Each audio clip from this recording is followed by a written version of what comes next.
Hello everyone, and welcome back to some Elden Ring invasions. So here I am invading with a fashion set inspired by the Forlorn from Dark Souls 2, and weapons kind of with some inspiration from some Dark Souls 2 boss weapons. Here, though the flamberge is in the game, I have Carrion Grandeur on it to be similar to the Ivory King's Ultra Greatsword, since it kind of turns into a magic lightsaber when you use heavy attacks and still has some amount of innate bleed. Now, in Dark Souls 2, the Forlorn are in kind of generic invaders that are sent by Aldia after the cursed one on their journey to become the monarch, and that's probably about as lore accurate as I'm going to be getting because I was not necessarily reading the item descriptions, but instead looking at things like poise damage and counter damage that are included in Dark Souls 2 menus, unlike the other games. Best Souls 2. um, but I kind of also just wanted to bully wizards with a great sword and board strength build. So that's kind of what we're going with um, here. The fashion, in the main bits of the fashion are the Banished Knight helm and the Shadow Militia garb. I just thought the combination looked really cool and and was similar enough to the Forlorn that it would work. Because there are multiple variants of the Forlorn. I think there's at least a great sword and scythe scythe variant. Um, but I don't know if any of them use shields. But I just very much love this shield due to it has really good guard absorption and magic resistance. Now, in addition to the budget Ivory King Greatsword, I have the budget Smelter Demon Sword with Eruption on a fire-infused Bastard Sword. And surprisingly, it works pretty well. It has decent poise damage, and it also it has decent hyper armor and does a lot of poise damage. Funny enough, it can be parried, but that is what it is. Yeah, so this is um, just a build where I'm just having fun, trying to be a little bit flashy and trying out some setups that I'm not normally using. Because usually I would have something like Piercing Fang or Stormcaller on the Flamberge, but we're just going with Carrion Grandeur for lots of fun. I'm running my usual physics setup of health regeneration over time and status boost resistances.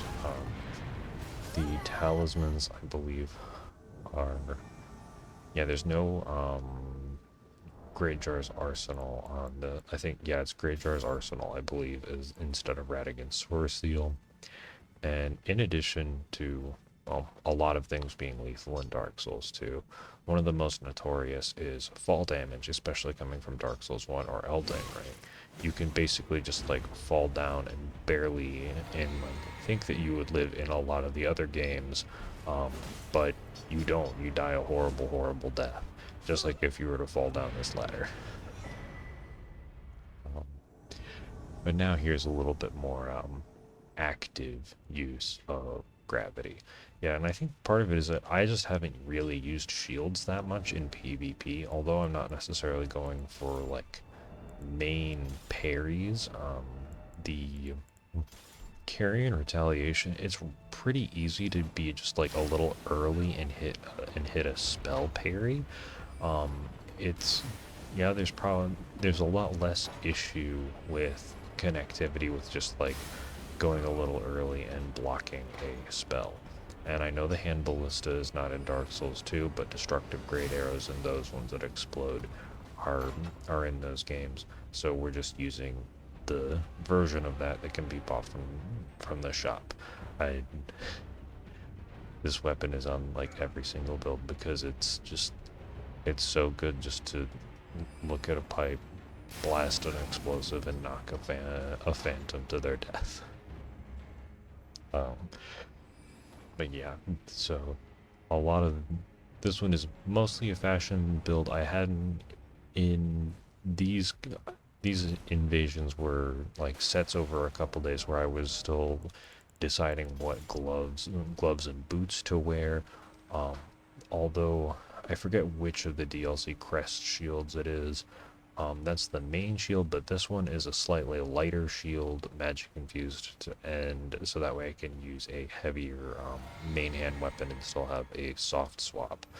Usually I have a fire dagger on soft swap, because it's just very aesthetically works, and it was just really nice. The other talismans that I'm using, I know that I have the robustness, the fashion talisman, and the robustness talisman, and I think I'm also using, or I might be using Erdtree Seal +2, just to for the extra stamina, extra health, and extra carry weight. Because Great Sword and Board is like, you might have weight equivalent of one of the Colossals. And then the other thing that I'm trying out is Holy Ground. Holy Ground is a it's Erdtree Seal +2 and Great Jar's Arsenal, so I can carry all of the stuff and have good soft swaps. And I'm using some bestial and incantations for convenience, since this was a base profit build.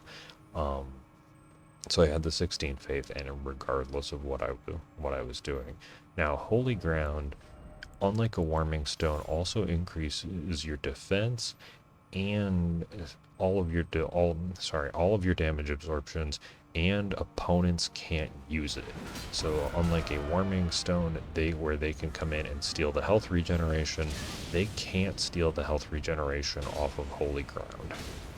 In here I'm using the Candle Tree Crest Shield, because it reminds me of the Spirit Tree Crest Shield, which is like the guiding light and safety. I think was one of its flavor texts in at least one of the Dark Souls trilogy. And funny enough, Lautrec of Karim, the famous ganker of Dark Souls 1, resummoned.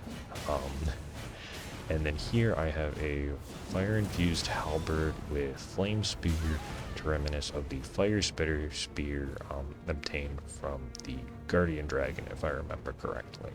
Now, I know that it is a spear, not a halberd, in Dark Souls 2, but from the halberd thrusting attacks are, because of them being weighted and a little bit slower in Elden Ring, are more reminiscent of the spears in Dark Souls 2 from my experience with the game.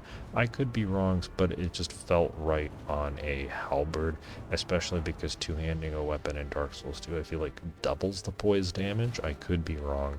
And here I'm just making a lot of smart plays. I ran around, came all the way down, no looking back, to make sure that I can get some support, since these guys have already cleared the room, and this guy does a whole lot of damage. But thankfully I had skeleton support, and the host decided not to follow. Yeah, and then here I just toss in a dagger to knock down the shield and finish them off quite quickly. And then I can fire back with the ballista and change over to the focus increase talisman. Now there are different levels of hard swaps you can do. However, I think the talisman swaps, I've done enough of those that one isn't too crazy to try and just swap a resistance talisman. I'm not trying to do any crazy weapon combos. And then I use the Phantom Finger because there's not a reasonable way for me to get back up to where the host is, and I just want to make sure I can go in and take them down before they try and resummon or summon another friend. And Vike Spear is really good, but with this particular focus talisman, it is way less scary than there are a lot scarier things than madness build up when you have this much focus on the spear, because unless they're doing a lot of really good pressure with it, you're not really worried about the madness build up as much. And then here, I haven't really used Divine Beast Frost Stomp that much, and I also just love the Iron Greatsword, and especially with the Cold Infusion, it just does so much damage, looks really cool. Yeah, so I'm mostly just trying that out. There's not really a specific Dark Souls 2 inspiration from it. It's just a setup I haven't used before, and I wanted to give it a try. And here, just a quick Bestial Sling to finish that up. Okay. Well, I hope you have been enjoying the build. So this is going to be the last clip of this video, and this is just two guys who I think decided to be very chill, and also to show that you don't necessarily need to bow before a duel. You can just emote and have a good time. And this also shows eruption being used in a non-ambush setting and working really well, just as a mix-up. And although I wasn't able to take the riposte there, it still did a good chunk of damage. And these guys,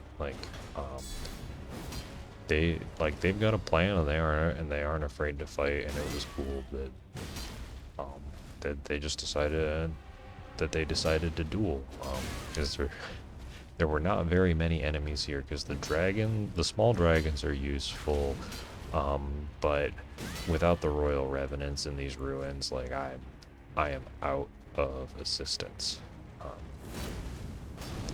And I think it was from the chronological invasions video. I've been trying using the whip on great swords, because it allows you to outspace a little bit and not have to worry about getting punished by their hyper armor. So you can use spacing and just damage them and not get hit, even if you aren't breaking through the hyper armor itself while they're swinging. And there, the running heavy, just the circle around, got their ankle for a good win. GG fan. That was a really fun colossal v whatever silly setup I have. Yeah, and this is another Vike spear, but I think this host is using it a lot better than the last one in terms of he's being close and trying to apply lots of pressure, not just kind of relying on passive buildup from the Ash of War. He's much more just actively in the fight. Like, it has really good ground coverage, and again, if I didn't have this particular physic and talisman setup, the madness buildup probably would be a lot scarier and more prevalent. Also, that backstab whiff just kind of hurt, but it is what it is. And here we are actually going to finish the host off with eruption. It's by mixing things up and standing really close, and boom. GG, guys. Thank you all so much. I hope you enjoyed the video, and I hope to catch you in the next one. Have an amazing day. See ya!